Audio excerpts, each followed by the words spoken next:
Hai guys, di video kita kali ini ngecek sistem mesin genset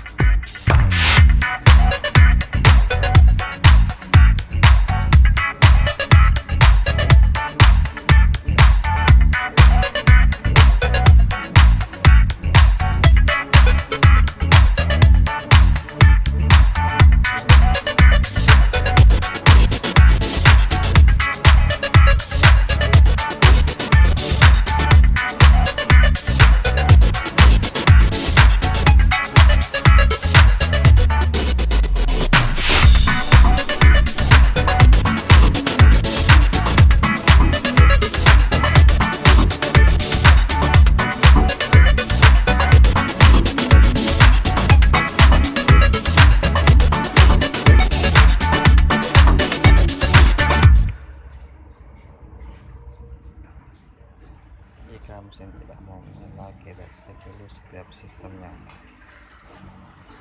apa yang bermasalah. Jika mesin tidak mau nyala atau tidak mau hidup,